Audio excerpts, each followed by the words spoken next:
Dzień dobry Państwu. Postanowiłam zrobić dzisiejszy odcinek, ponieważ jedna z osób oglądających moje filmy zapytała mnie: Jolu, czy warto bawić się w wysiew amatorski? Pokażę zatem, jak to z wysiewem wygląda w moim przypadku. Siewki, które oglądamy w tym momencie, są to siewki dzwonka dwuletniego, dzwonka pełnego. Rośliny zostały wysiane w zeszłym roku i w zeszłym roku, pod koniec lata wzeszły. Ja się trochę z tym siewem spóźniłam. Proszę sobie wyobrazić, że ta donica po prostu stała na balkonie i siewki przetrwały zimę. Trochę zwlekają z podjęciem bujnego wzrostu, ponieważ jest cały czas dosyć chłodno. Maj w tym roku jest bardzo zimny i siewki są malutkie. Przynajmniej nie będę ich musiała hartować i przesadzę je bezpośrednio do gruntu. Zakwitną dopiero w przyszłym roku. Na tym stole zgromadziłam dowód mojej niemalże całkowitej porażki, jeśli chodzi o siew w donicach w kwietniu. Wysiałam kleomę ciernistą, wysiałam dzwonki i dalie. Podłoże, które użyłam do siewu, zostało kupione jako specjalne podłoże do wysiewu i pikowania. Donice oczywiście były przykryte folią czy też plastikowymi pokrywkami. Niestety praktycznie nic nie wzeszło, wzeszły tylko dwie dalie i dosłownie kilka dzwonków. Podejrzewam, że ponieważ donice stały na parapecie kuchennym od strony północnej, było im po prostu za zimno i nasiona nie wykiełkowały. W tym samym czasie postawiłam jedną donicę, w której wysiałam kleomę ciernistą w naszej szklanej przybudówce. Przybudówka się bardzo nagrzewa i w tamtej donicy jest dużo siewek. Pokazuję Państwu tę moją kolekcję porażek, żeby Państwo mieli świadomość, iż czasem po prostu się nam nie uda. Wiele czynników ma wpływ na to, czy siew będzie udany. W tym kąciku pod schodami wejściowymi mam już częściowo przepikowane dzwonki dwuletnie, dzwonki pełne i ostróżki. Mam też kilka sadzonek pelargonii, które zrobiłam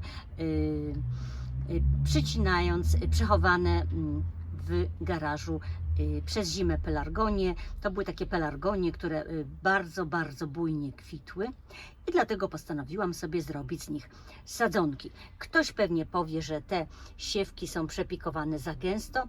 Zgadzam się z takim stwierdzeniem. Ja w tym przypadku będę postępować dosyć brutalnie, po prostu część tych siewek przytnę tuż nad powierzchnią gleby i wtedy reszta będzie mogła się lepiej rozwijać. Tutaj wysiałam i zostawiłam już te doniczki na zewnątrz. Wysiałam aksamitkę wąskolistną, przysmak ślimaków oraz felicję. Felicja ma prześliczne niebieskie kwiaty. Coś już zaczyna wschodzić. Niestety nie wiem, jak wyglądają siewki aksamitki czy felicji, więc jeszcze nie mogę stwierdzić, co to. I jeszcze więcej ostróżek.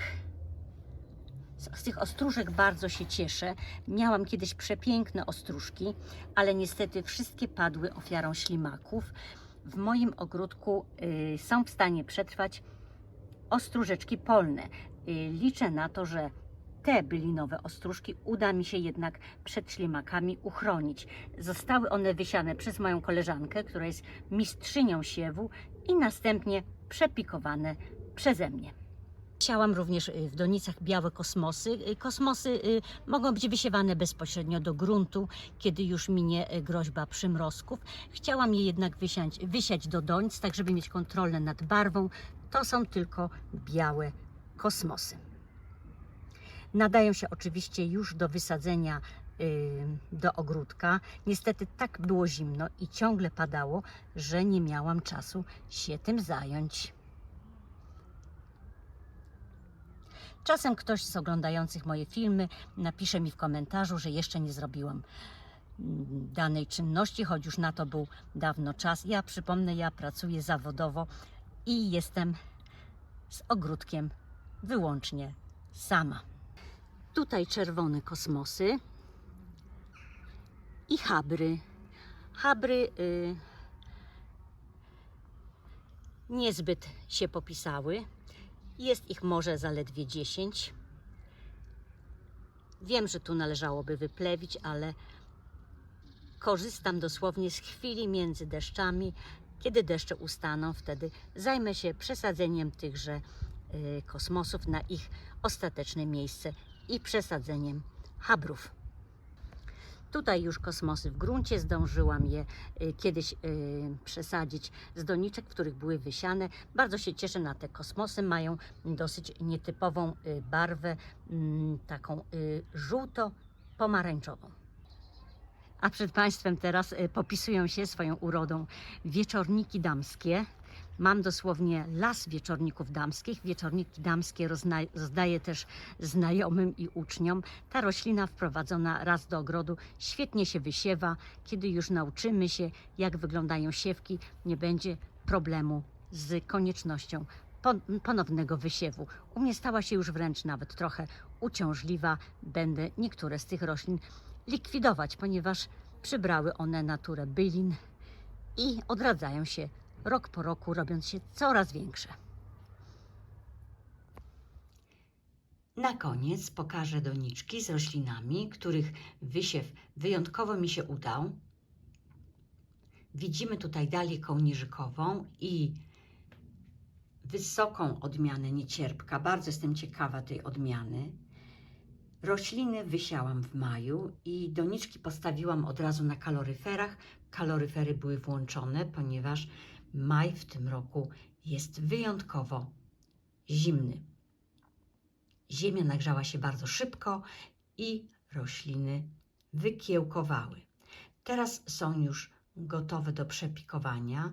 Nie chcę jednak tracić czasu na przepikowywanie ich do osobnych doniczek. Chciałabym je przepikować bezpośrednio do gruntu, ale znowu temperatura spadła, więc troszkę z tym zwlekam.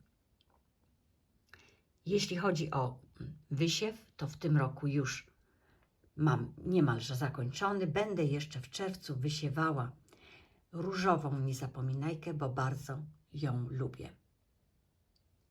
Podsumowując, jeśli chcemy mieć wiele roślin, zwłaszcza roślin sezonowych, dosyć tanim kosztem, warto próbować wysiewu, ale nastawmy się na to, że jednak częściowo się to może nie udać i również na to, że siew jest jednak dosyć pracochłonny. Życzę sukcesów w siewie w przyszłym roku.